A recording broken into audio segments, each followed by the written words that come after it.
Bienvenue sur ma chaîne Pixelcoin, je suis très content de te retrouver. Si tu aimes le travail que je fais, n'hésite pas à t'abonner, moi ça me fait vraiment plaisir. Tu peux aussi me rejoindre quotidiennement sur Twitter, je te partage de nombreuses analyses techniques, je te mets tous les liens dans la description.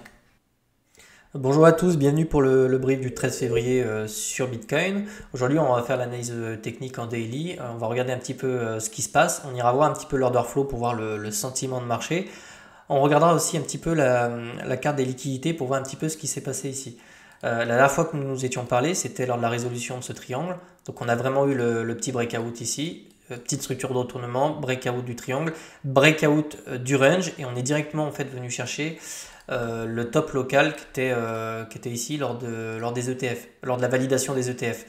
Donc si on voulait vraiment liquider les shorts, c'est fait, hein. Ici, on voit qu'on avait accumulé énormément de shorts. On avait vu qu'on avait des poches à la baisse et à la hausse. On est vraiment venu toutes les chercher, y compris au-dessus du sommet ici.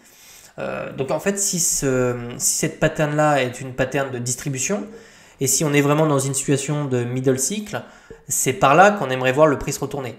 S'il ne se retourne pas maintenant, alors probablement qu'on est peut-être sur un momentum extrêmement fort et qu'on peut éventuellement venir chercher des targets beaucoup plus hautes. Pourquoi pas l'ATH?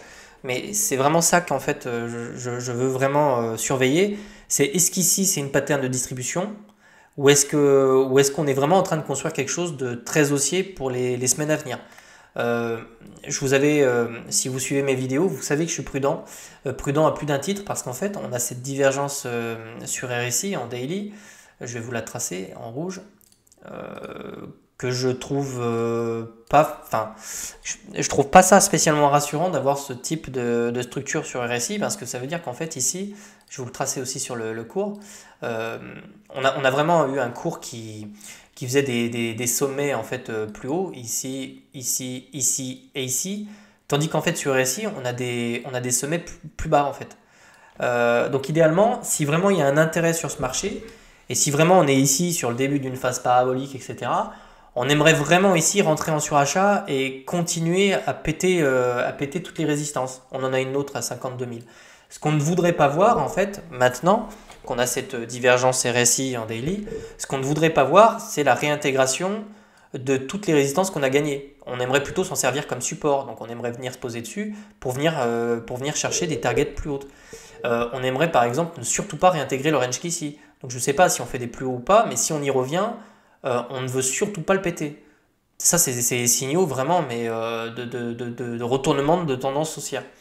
Donc pour le moment, on n'a pas la réponse. Tout ce qu'on sait, c'est qu'on a une divergence, qu'on se balade. Donc, si divergence validée il y a, ça va encore prendre des jours probablement à se valider. C'est-à-dire que si on commence à voir le RSI réintégrer la borne haute du canal, c'est pas forcément bon signe. Par contre, si on continue à évoluer dessus, ça veut dire qu'il y a un réel intérêt sur ce marché et on va probablement aller chercher des targets beaucoup plus hautes. Donc, vous avez compris, moi, la question que je me pose aujourd'hui, c'est distribution ou pas.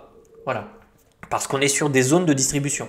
La zone, je vais quand même le tracer pour que vous le voyez. Hop.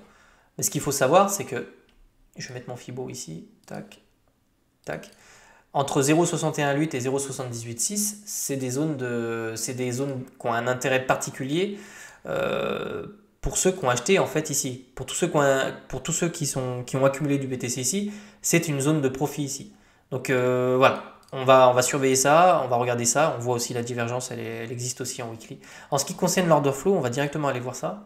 Alors sur l'order flow, je dirais qu'on a un intérêt, il y a un retour de l'intérêt pour l'ongle marché. On le voit avec un funding qui a tendance à augmenter ici. On a liquidé énormément de shorts. Tous ceux qui shortaient le marché sur cette hausse-là se sont littéralement fait déglinguer là, pendant quelques semaines. Très peu de longues. Voilà, rien de plus à dire. Donc, bon, on a quand même vigilance. En fait, vigilance. On a une hausse du funding, une hausse des intérêts. On a liquidé beaucoup de shorts. On a une divergence daily sur notre RSI. Donc, je dirais prudence. On va regarder si on tient nos supports. Et on va regarder surtout les structures qu'on va faire dans les prochaines semaines. Comme je vous l'ai dit dans la vidéo d'hier, en ce moment, il n'y a pas grand-chose à faire. Faut attendre, enfin, à moins que vous soyez trader journalier, etc. Pour l'instant, j'ai tendance à dire patience. On va regarder ce qui va se passer dans les jours et les semaines qui vont venir. Voilà, j'espère que cette vidéo vous a intéressé. On a fait un petit peu le tour. On va surveiller ça. Ça va prendre des semaines ou des jours encore pour se confirmer ou pas. Et on va voir vraiment si on va tenir nos structures et faire des plus hauts. Voilà, j'espère que la vidéo vous a plu. Je vous dis passez une bonne journée et puis à bientôt.